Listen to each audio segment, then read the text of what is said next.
أما بعد فقد قال الله تبارك وتعالى في كلامه المجيد كل نفس ذائقة الموت صدق الله العظيم. قال الله تعالى في مقام آخر وقضى ربك ألا تعبدوا إلا إياه وبالوالدين إحسانا صدق الله العظيم. إن الله وملائكته يصلون على النبي يا أيها الذين آمنوا صلوا عليه وسلموا تسليما. درود پڑھنے میں الصلاۃ والسلام علیکم.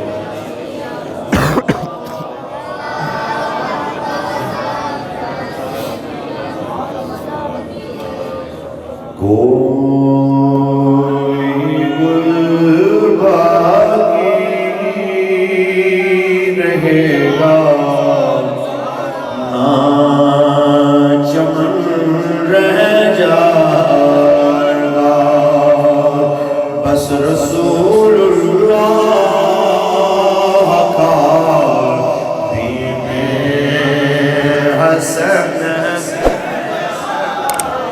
نام شاہان جہاں مٹ جائیں گے، لیکن یہاں نام شاہان جہاں مٹ جائیں گے، لیکن یہاں حشر تک نام و نشان پنجدل رہ جائے گا، بس رسول اللہ کا دین حسن اطلسو کم خواب کی پوشاک پہ نانا ہو، اطلسو کم خواب کی پوشاک پہ نانا ہو، اس طرح بے جان پر خاکی کفن رہ جائے گا، بس رسول اللہ کا دین حسن.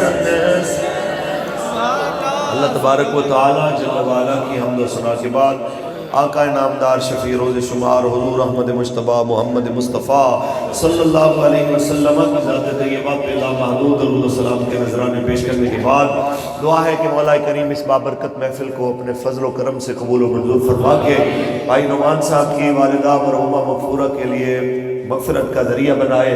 اللہ تعالیٰ مرحومہ کے درجات کو ہماری سوچوں سے زیادہ بلند فرمائے، انہیں کروٹ کروٹ جنت نصیب فرمائے اور ہماری دعائیں ان کے لیے قبول فرمائے. احباب عزیز وقار کوئی لمبا چوڑا آواز نہیں ہے، میں اپنے گھر میں آیا ہوں. یہ میرے سمجھ لیں کہ میں آپ کا ایک میزبان ہی ہوں. میری تحریک کے وکلاء یہاں پہ سارے بچے ہمارے موجود ہیں، ہمارے تحریک کے ذمہ داران کارکنان، بہت سارے علماء، بہت سارے مشائخ سادات کرام، ہمارے اداروں کے ذمہ داران یہاں پہ تشریف فرما ہے. میں سب کے لیے دعا گو مالک کریم سب کو دنیا اور آخرت کی عزت عطا فرمائے. احباب ذی وقار ایک بات طے ہے کہ ہر بندہ جو یہاں پہ آیا ہے دھرتی پہ ایک نہ ایک دن یہاں سے اس نے جانا ہے. ہم سب نے دھرتی چھوڑ کے اپنے مالک کے حضور حاضر ہونا ہے اور اپنے اعمال کا وہاں پہ جواب دینا ہے کہ ہم کیا کرنے گئے تھے، تو نے کیا حکم ہمارے ذمہ لگائے تھے، ہم نے کس حد تک کام کیا، کس حد تک نہیں کیا. اس سے پہلے کہ وہ وقت آئے ہمیں کم از کم اس کے بارے میں بھی ضرور سوچنا چاہیے. ہمارے اکاؤنٹ میں آخری جب 1 لاکھ روپیہ بچ جاتا ہے تو ہمیں فکر لاحق ہو جاتی ہے کہ یار اب کیا ہوگا، اب کیا معاملات ہوں گے. تو سوچنے کی بات یہ ہے کہ جب ہم کچھ کر بھی سکتے ہیں پھر بھی اکاؤنٹ میں جب تھوڑی بہت مالیت رہ جاتی ہے تو پریشانی لاحق ہو جاتی ہے. تو آگے کا بڑا لمبا سفر ہے، قبر کے اندھیرے ہیں، اس کی تنہائی ہے، حشر کی وحشت ہے، اس کے مسائل ہیں، کبھی اس کے بارے میں بھی خیال آیا ہے کہ کچھ اس کے لیے بھی ہمیں کرنا چاہیے، کچھ اس کے لیے بھی ہمیں تیاری کرنی چاہیے؟ اس حوالے سے بس 2-3 باتیں آپ کے سامنے کر کے، اور ہماری وہ ماں، ہماری وہ جناب اعلیٰ عظیم جناب اعلیٰ ہمارے بھائی کی والدہ، جنہوں نے اپنے بچے کو صدقہ یا رسول اللہ کی لوریاں دی، اور اپنے بچے کو کبھی بھی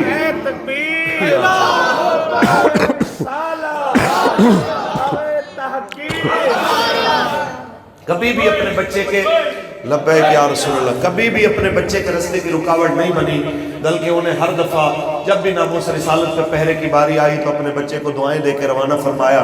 ہم نے اس ماں کو خراج عقیدت پیش کرنا ہے، لیکن یہ بھی بتانا ہے کہ یہ مائیں صدیوں بعد اپنے بچوں کو یوں ہی نہیں بھیج رہی، یہ سب سرکار کے صحابہ کرام اور صحابیات کی تربیت ہے، ان کے پڑھائے ہوئے سبق ہے، جن کی برکت سے آج 14 صدیوں بعد ہمارے پاکستان میں مسلمان مائیں اتنی دلیر ہیں کہ اپنے بچے اللہ کے نام پہ بھیجتے ہوئے، رسول اللہ کے نام پہ بھیجتے ہوئے ان کے ماتھے پہ شکن نہیں آتی، محبت سے سبحان اللہ کہیں، اللہ کا قرآن پڑھا۔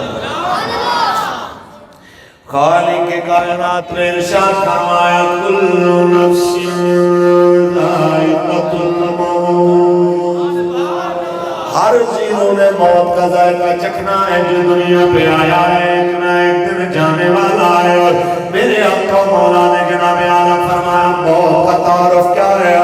اس موت نے جب اللہ تعالیٰ نے اس کو اسرائیل کے حوالے کیا، اس موت نے اپنا تعارف کروایا جسے ساتوں زمینوں نے ساتوں آسمانوں نے سماعت کیا کہ انا الموت الذی یفرق بین ابن وابی وانا الموت الذی یعمر القبور ویخرب القصور وانا الموت الذی یفرق بین ابن وابی وبین الاخی والاخوات۔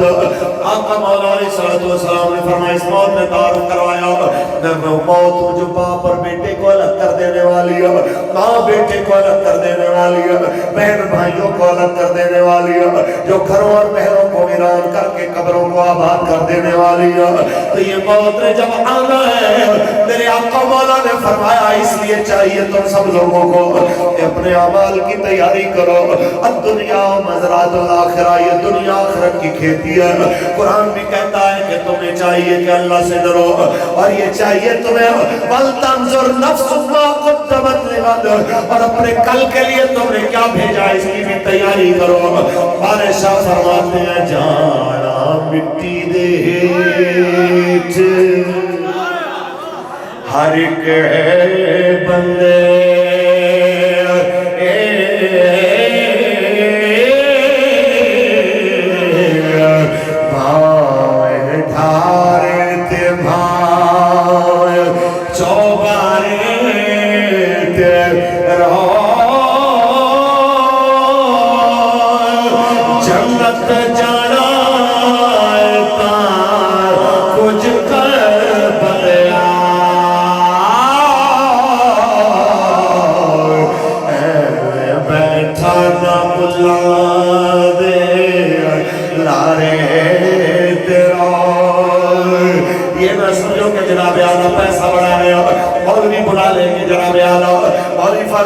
روپیے دے دیں گے، جناب اعلیٰ بخشش کی گارنٹی ہوگی، نعت خان بلا لیں گے، پیر بلا لیں گے۔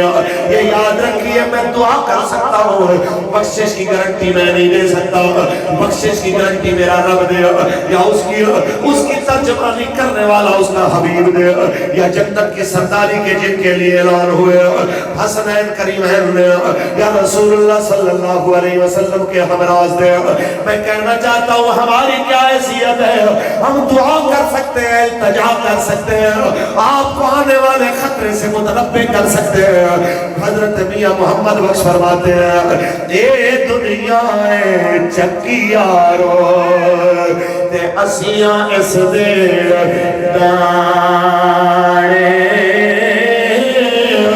واری واری پسنا صبر تے کی راجے کی رائے۔ تو سب نے جانا ہے، سب نے اللہ کی بارگاہ میں پیش ہونا ہے، سب نے اس کے حضور جناب اعلیٰ اپنے اعمال کا جواب دینا ہے۔ میرے آقا مولا نے فرمایا قیامت کے دن اللہ تبارک و تعالیٰ بلائے گا، رب کائنات بلائے گا کس کو؟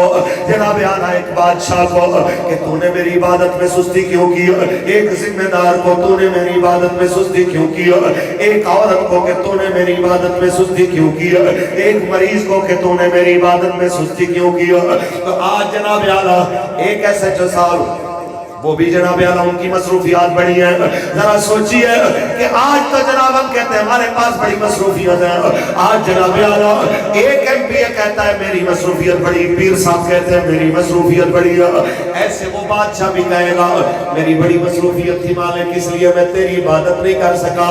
اللہ فرمائے گا بلاؤ میرے بندے سلیمان علیہ السلام کو، جسے میں نے انسانوں کا بھی حاکم بنایا، جنوں کا بھی حاکم بنایا، پھر بھی اس نے میری عبادت میں کمی نہیں کیا۔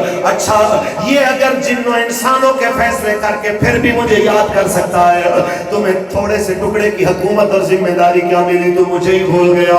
رب فرمائے گا لے جاؤ اسے جہنم میں، پھر بلایا جائے گا مریض جسے تھوڑا سا نظرہ ہوا نماز گئی، بخار ہوا نماز گئی، ہاں جی کس لیے نماز چھوڑی؟ وہ جی طبیعت خراب تھی۔ رب فرمائے گا بلاؤ میرے بندے حضرت ایوب علیہ السلام کو، 30 سال جس نے اتنا بیماری دیکھی اور کبھی بھی بیماری میں رب کو نہیں بھولا، پھر جب ٹھیک ہو گیا کسی نے پوچھا جناب ایوب بیماری کے دن اچھے تھے یا صحت کے دن اچھے ہیں؟ تو آپ کی آنکھوں سے آنسو بہہ پڑے۔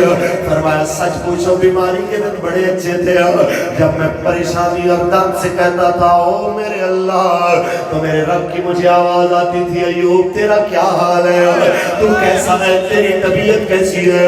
تو مجھے اچھا محسوس ہوتا تھا، وہ مجھے سارے دکھ تکلیفیں بھول جاتی تھی۔ جب سے بیماری گئی ہے وہ میٹھی آواز آنی بھی بند ہو گئی ہے۔ پھر رب کائنات اس عورت کو بلائے گا، ہاں تو بتا تو نے میری عبادت میں سستی کیوں کی؟ اس نے کہنا شوہر بڑا ظالم تھا، وہ سختی بڑی کرتا تھا، گھر کے کام کاج میں بڑی مسائل ہوتے تھے، اس لیے تجھے یاد نہیں کیا۔ رب فرمائے گا بلاؤ میری بندی جناب بی بی آسیہ کو، حضرت آسیہ آئے گی۔ رب فرمائے گا بول اس کا شوہر فرعون زیادہ ظالم تھا یا تیرا شوہر زیادہ ظالم تھا؟ اتنے ظالم شوہر کی موجودگی میں اس نے مجھے یاد کیا۔ پھر جس وقت فرعون کو اس کے ایمان کا پتہ چلا، اس نے اس کو بھوکا رکھا، قید کیا، بند کیا، اور جب پھر بھی اس نے مجھے یاد کرنا بند نہ کیا تو اس نے اس کے ہاتھوں میں میخیں لگا کے ایسے لکڑی کے ساتھ جوڑ دیا، ایسے سولی پہ چڑھا دیا۔ جب یہ سولی پہ لٹکائی جا رہی تھی اس وقت یہ دعا مانگ رہی تھی رب ابن لی لک بیتا فی الجنہ ونجنی من فرعون وعملہ ونجنی من القوم الظالمین۔ یا اللہ میرا جنت میں گھر بنا اور اپنے قریب بنا اور مجھے فرعون اور اس کے ساتھیوں کے ظلم سے بچا۔ تو رب کائنات نے اس کو جنت میں وہ جگہ عطا فرمائی جہاں آپ کے اور ہمارے آقا مولا نے جانا ہے، اور قیامت کے دن رسول اللہ کی بیویوں میں اسے شامل کر دیا۔